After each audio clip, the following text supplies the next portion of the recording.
Right. Okay. So yeah, team purpose is a team, as a team sport, right? And I'm gonna try to be brief. We want to have a couple of breakouts for you to, discuss things and to connect with each other. But just to give you a couple of hopefully insights, or a bit of my story as well. Here we are, the three of us, becoming a team, but we each of us have we have our own companies. I'm the Roberto, founder. you need to share your slides. I think we're still looking at the Mentimeter. Oh, really? Okay, then I'm gonna try to stop sharing and share again. Thank you for that. All right.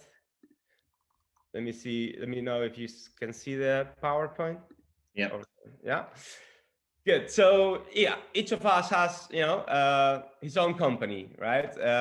But we came together as the Purpose Collective, and for us, this is our team, right? And together with all of you and all the people who have been part of these, conversations about purpose for a year now, a bit more than a year now. So, um, I who a bit of my story with team sports. So this is one of when I was 17 years old. This was my team. I played football. I still play, but I played in many different teams. I did other sports as well, but yeah, always team sport, which I believe that has helped me enormously to do things in business as well and my professional career, and to be successful, or add value to others. I don't know if you can guess who I am. Who am I in this picture? You can unmute yourself if you want. You can guess. Deborah. The goalkeeper looking as though he's having fun.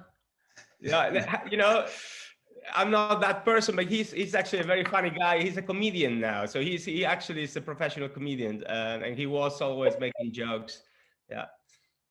Are you the guy bottom left, second in? No. Okay. I think bottom right, second in. What, sorry? Bottom right, second in. No. Oh, Wow. that would have been my second guess, Deborah. The one who I wins. think the hair color is the distraction. Yeah. If you're looking for brown hair, The blonde then one right in the middle of the front. I'm the blonde one. I was always the strange one. In Spain, most people have a darker hair.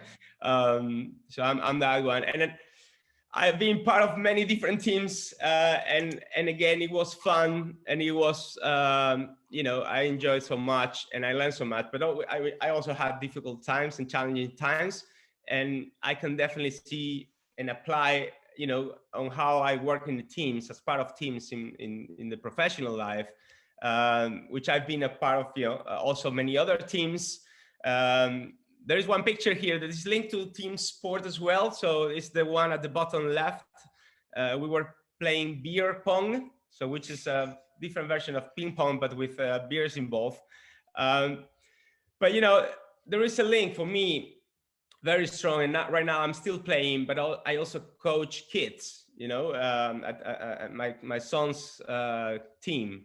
And I have to say, it's more difficult coaching them than coaching MT or management teams at companies sometimes. But you can definitely see, it's all about working together for a common goal, doing the effort not for yourself, but to help others, and bringing your talents and complement all those talents for a bigger cause. And so that's something that I can definitely see and apply in my professional life. If we look at sports in general, and specific in football, and I'm using this example just because Chris is a Liverpool fan, but Jurgen Klopp, which is awesome trainer, coach, and leader, he said this, we want to create an environment where people can grow and succeed, but always having something in mind, which is, they need to give something to the fans to live for. a reason to come to the stadium and to support the team. So it's not about themselves. It's not about how good they are, how much money they make, how talented they think they are, but it's more about, what they do has an impact to many, and being conscious at all times about that is what made this team very successful the last few years. And another example, also football, that's this from my country, but this is for me a clear example of a team which, you don't have the best performers, you don't have the most talented players. No one there could be maybe considered one of the top 10 players in the world, besides maybe one of them, which is Suarez. For the rest, it's not the most talented players in the world, but they are a super strong team with a super strong and clear purpose. This club has been working on this for many, many years. They identify themselves with a special kind of people. They represent a special kind of people in Spain and in the world, which are kind of the workers, the people who maybe don't have much money, but they have a lot of feelings and energy, and they want to win and compete. And everyone is playing for this team, and obviously the coach Simeone is representing that as well perfectly. Everyone knows that if they are part of this team, they need to kill their egos, and they need to basically do everything not for themselves but for the team. And it's amazing. They won the championship this year. And they have, the last 8 years, very big successes as well, thanks to a shared purpose. If you apply this to business, purpose is a team sport. A clear example of purpose-driven companies, Patagonia. We are in business to save our home planet, and that's their purpose. But when you look a bit farther, about their values and also their culture and careers and how they attract people to work for them, they try to create a culture where no matter if people are different from each other, but everyone is aligned with the core purpose of this company, which is taking care of the planet, enjoy outdoor activities, and build product quality and high quality products for their customers and employees, because their employees are their customers as well. So again, an example, if you don't align with this purpose, you're not going to get hired in the first place, but if you are already in the company, you will probably end up leaving. But they are a very successful company. And another one, which is from the Netherlands, I don't know if some of you, of course, may know it, is Tony Chocolani.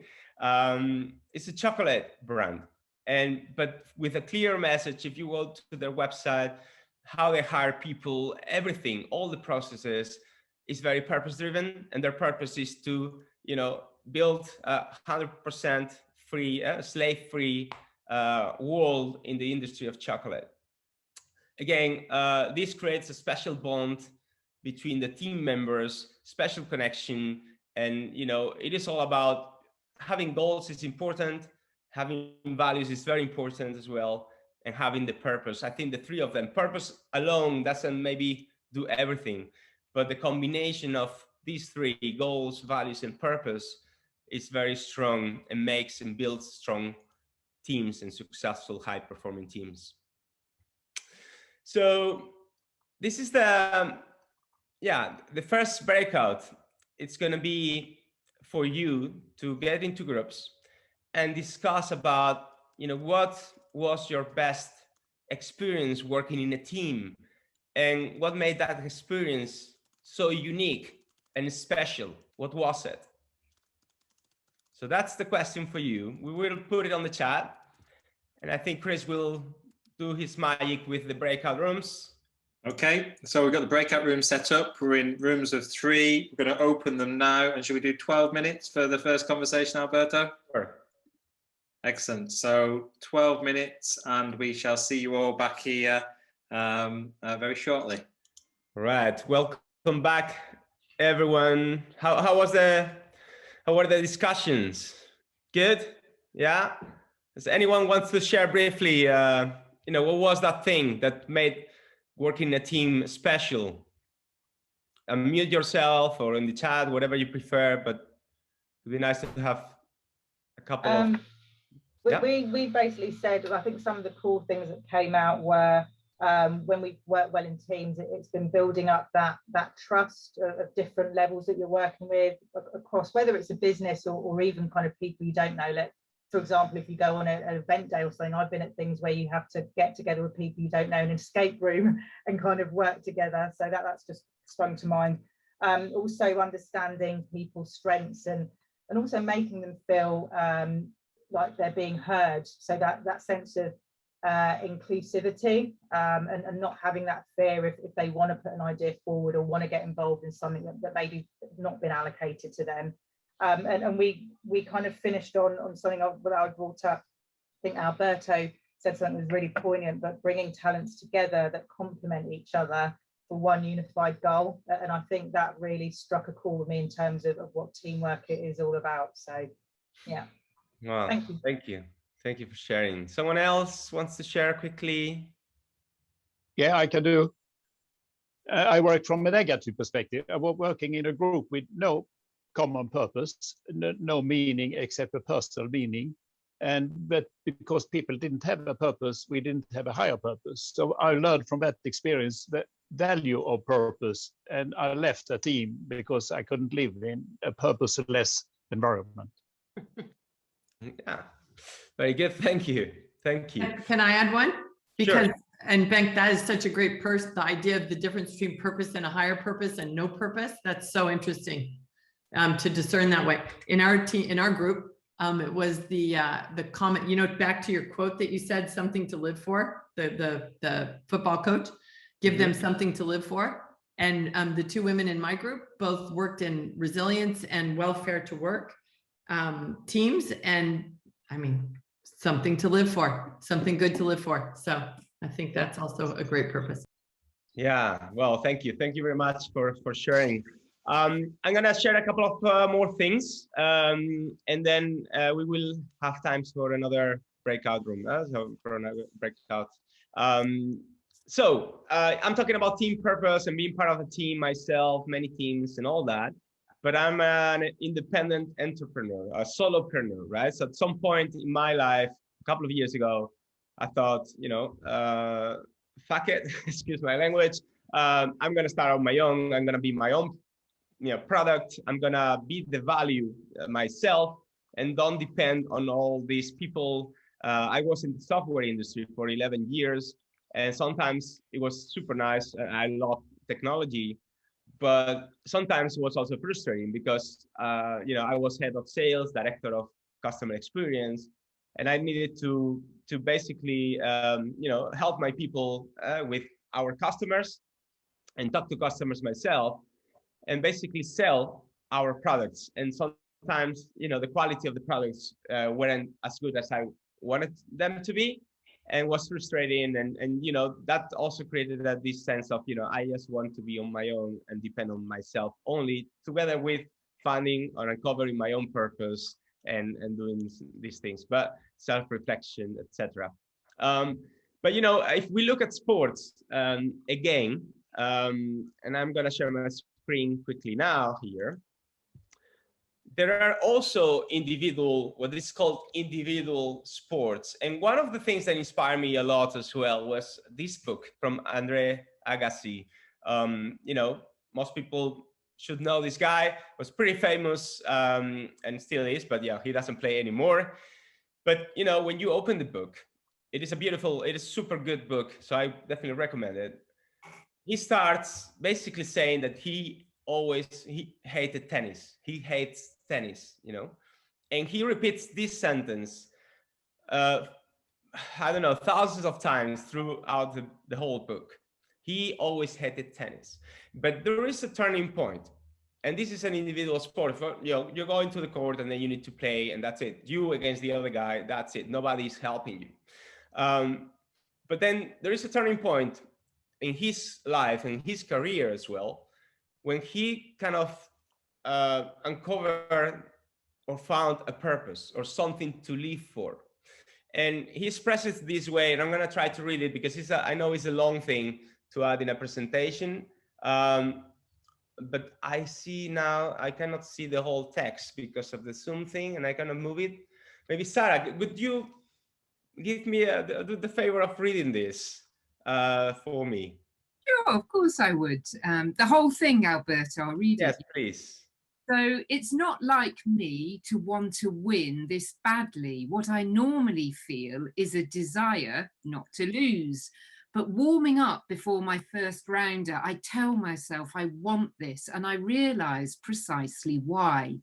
It's not about my comeback, it's about my team, my new team, my real team. I'm playing to raise money and visibility for my school. After all these years, I've got what I've always wanted, something to play for, larger than myself, and yet still closely connected to me, something that bears my name, but isn't about me. And that's the Andrea Agassi College Preparatory Academy. So basically, he's at some point he decided to make this foundation to help kids, and that's also coming from his own experience as being going to college while he was playing tennis, which was pretty bad, and that became his purpose. And at that point, he stopped hating tennis because he saw playing tennis, as a way to help those kids have a better education throughout his foundation. That was very inspiring to me.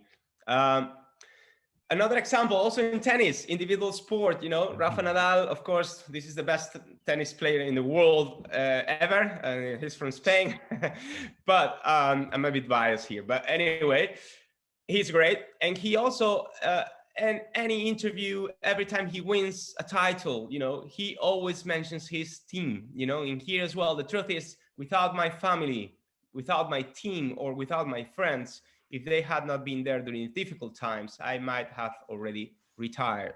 He's 36 years old now, 20 Grand Slams, together with Federer, is the one who won more Grand Slams. And still, hopefully he will get some more. But he is always thanking his team for his success. He also said that people think that tennis is an individual sport, but it's not. He said the only time when it is an individual sport is when you get into the court. But besides that, tennis is a team sport as well. Without a team, you are nothing. And talent wins games, but teamwork and intelligence wins championships. This was Michael Jordan. Also, I don't know if you have seen this. It's a great documentary, The Last Dance on Netflix. Well, for me, when I watch it, I clearly see this. There was a turning point as well. At the beginning, he was, seen in America as the most talented player, young player in the country, of course, in the NBA.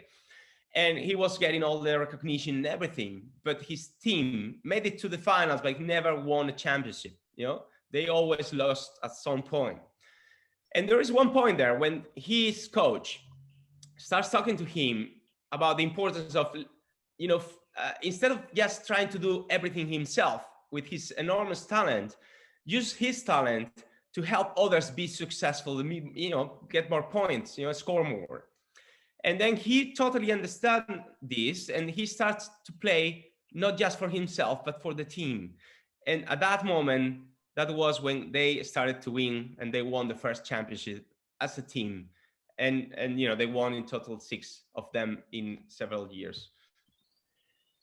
If we look at companies, we may think that also Steve Jobs is an individual rock star, business star, and he was. Unfortunately, he's not with us anymore, but he's recognized as one of the most successful business person in the world, right?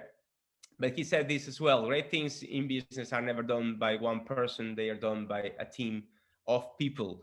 What he was great at was at hiring, recognizing talent, hiring the right people with the right skills and attitude and drive to deliver the best results and the best quality products for Apple, and deliver that innovation. And he was kind of the visionary, but also the facilitator of that, talent for the team. And we recently we saw this thing about, you know, the CEO of Danone being fired, right? So he was a purpose-driven individual trying to transform the whole company. And at some point, you know, this was all in the news. And there is a nice article. We will send you the article as well in the email after the session, talking about this. But basically, in the article, it says that this kind of proves that, you know, he was trying to do everything himself alone, pretty much. And you need people like that. You need leaders, but you need to get more people involved. You need a real team, because purpose is not just about heroes. It's about a team. It's a team sport. So with this, you know, we're gonna get into the second breakout. And the question will be, you know, in my case, you know, all this story, I'm an entrepreneur, but I see the Purpose Collective as my team. So I don't feel alone. I can learn from every one of you, and I can develop, and we can do things together. And that's a super good combination and balance for me. But how is it for you? We have some independent consultants here as well, have their own businesses. Do you feel alone? Do you feel part of a team? How do you balance this between your personal ego, being successful as yourself, but maybe being part of a team and making that team successful?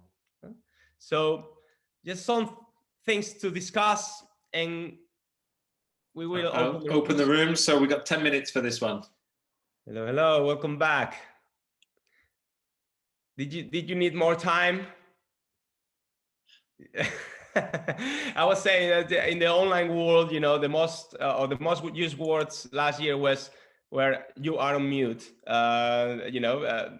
But now in the conversations about purpose, is we need more time in the breakout. So, anyone who wants to briefly, we only have a couple of minutes, but briefly share something about your discussions inside. I would like to. Sure. Yeah. What I wanted to say is that I sort of think my philosophy is that we really do not exist alone. And although I work as a coaching counselor, you know, on my own in the practice, I feel a member of a team, and my first and foremost team is my family. And I don't see any meaning in life, any purpose without that important core, which is my family, my first team.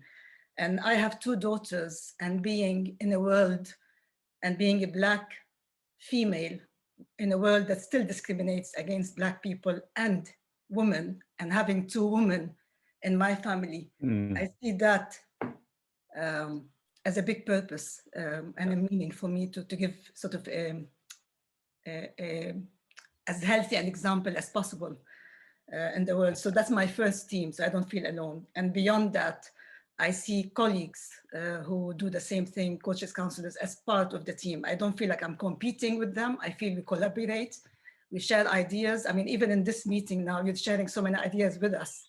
So that feels also, you know, a team. And my clients, the clients I work with, I want to share with them my experience, share with them what I've learned. So they are also part of my team.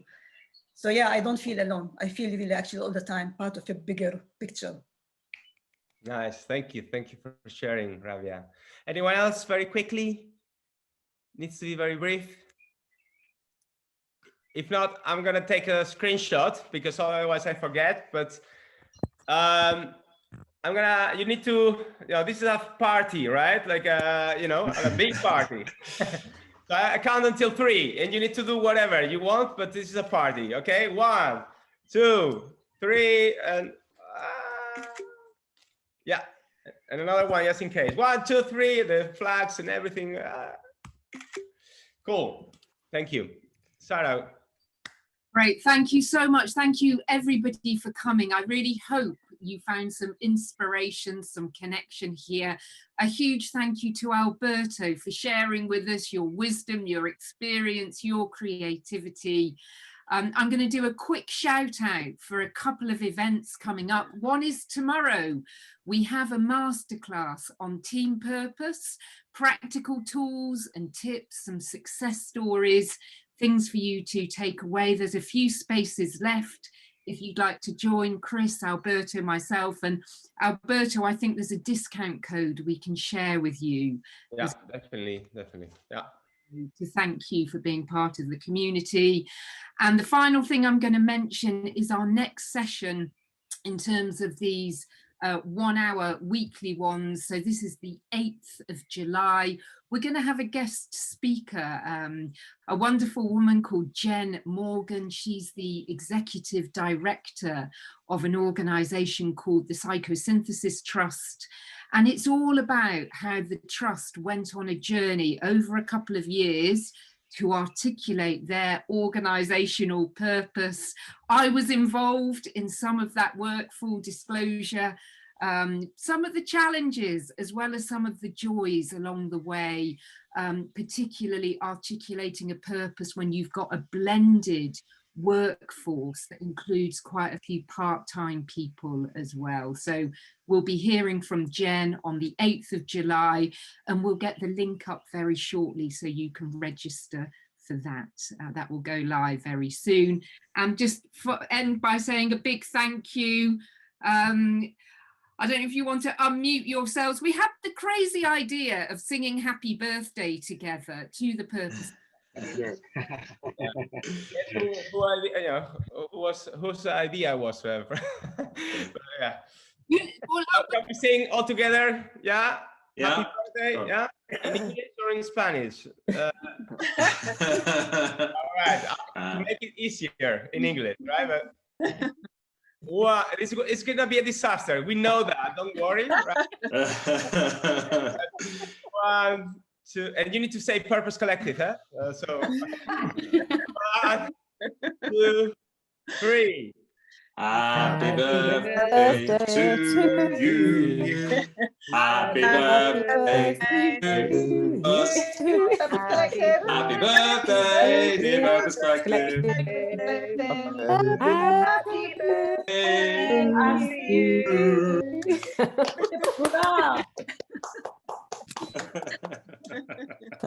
Thank you very much. Thank you, everybody. Have a wonderful day. Thank you. Bye.